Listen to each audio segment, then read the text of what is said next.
Hi,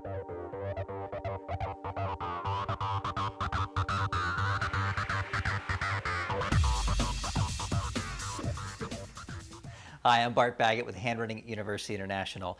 The video series you're about to see is very special. It gives you an opportunity to really get to know some of the people behind the handwriting. So I invite you not only to watch the videos, but take a long moment to look at the handwriting. Analyze what you see. Use everything you've learned in our basic courses and begin to stack trait on trait on trait. I think what you'll find out is there's a huge learning experience in your future. I know as I conducted these interviews, I was also surprised at how certain traits stacked with other traits and things were mitigated. So ask yourself the question, like, if you see a big Y, is it imagination? Is it exercise? If their self-esteem is high, was it always that way? What were they like as a child? Would you like to hang out with this person? Would you like to have dinner with this person? What are their political beliefs? All these things, attempt to project it. Estimate, what would it be like? I wonder what this person looks like. Is this person friendly? Are they fun? Would I agree with them? Are they angry? And then the other thing is kind of project their past. What happened to them to become that person?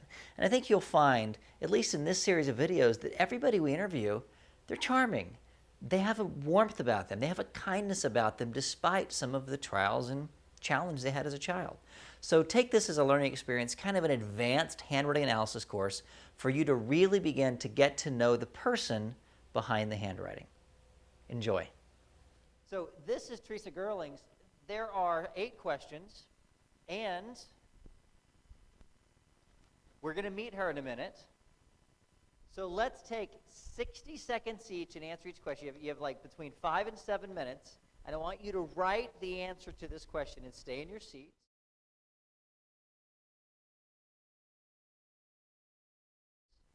And then we're going to meet Theresa, because I think we've talked about her a lot. So I think we've already done a lot of the analysis thanks to you.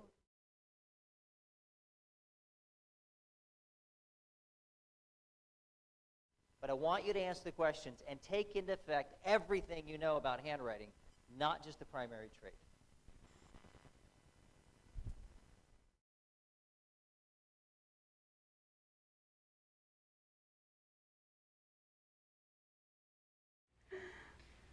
My best friend would describe my personality as fun and happy, joyous, sassy. Definitely a little bit of sass sometimes.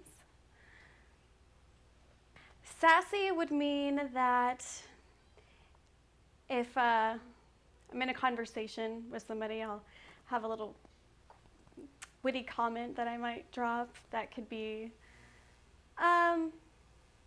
playful, but also a comment that people would laugh at. So it could also be like almost a cutting comment. Usually I only do those to men or somebody that I'm just really close to. I think a total stranger might think, a total stranger at work, if it's just a coworker that I'm passing by, might think that I'm a little reserved. I'm definitely not myself at work. Usually not as happy-go-lucky as I am when I'm out of work. But that's, actually I think a total stranger just passing by would probably think that I'm reserved, whether it's at the supermarket. Especially living in Los Angeles, kind of put up that guard. Got it. No, I have no idea what vertical handwriting. Vertical handwriting means that emotionally you are reserved and can be calculated, and you're not as impulsive and whimsical as some of your other girlfriends, meaning they cry for no reason, they jump off and get married for no reason. You seem to have a little bit more logic than impulse. Is that correct? I would think so for the most part, yeah. Why do you think you're more logical than some of your friends? I would say that I'm just probably a little bit more realistic. I like to think things through, think of the consequences before I act. Why do your girlfriends not think of the consequences before they act? You know what? I don't know. And sometimes I wish I could be a little bit more like that, a little bit more impulsive, a little bit more emotional. When it comes to having like feelings that are a little bit more reserved, other friends of mine do not. And I feel like that can definitely be a downside to me because people may not think that I am that emotionally connected to them or I don't feel a certain way when I really do. So have you ever been called cold and aloof? I wouldn't say cold, no. Aloof, perhaps. Got it.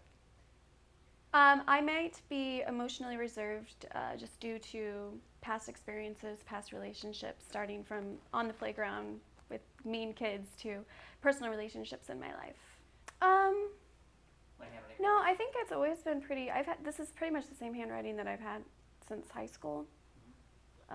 Other than that, I still feel like I have like child handwriting. You have fluffy handwriting. Yeah. Yes. Yeah. How I solve a problem would probably be, I definitely have a gut reaction that would come out probably emotionally. Whether it's like if it's a conflict, I have a tendency to not stifle my stubbornness. But in the end, it comes out, if it's actually solving the problem, comes out a little bit more procedural. I definitely take a step back after the gut reaction and try to solve the problem with rationalization. So logic. Yeah. So Logic. Yes. Just that. I think it would drive some people crazy. My sister I'm the only blonde in my family. Everybody else has dark hair and dark eyes. And my oldest sister once told me that she thinks that when I was in high school, I would always act very young and, bubbly, whatnot. And she would say that I act that way so I can sit back and observe people, and because I'm manipulative that way. I don't think I'm manipulative at all, but. You think she's right, or you're just cute and bubbly and that's who you are? No, I'm cute and bubbly, of course, but I definitely I sit back and I think things through. Got it. I'm not a stereotypical blonde. Yes. On a scale of 1 to 10, my self-esteem is an 8. 8. I think my self-esteem could be higher if I was more. I had a certain idea of where I wanted to be when I was 27 years old, which is how old I am right now. I'm not even anywhere close to that. So I think just personal goals that I've set for myself, if they were accomplished or a little bit near to being accomplished. Attention, unfortunately, is very important to me. Coming from a big family, I never got much attention. I tend to be kind of the center of attention when I have parties. I'm always the party planner of all of my friends.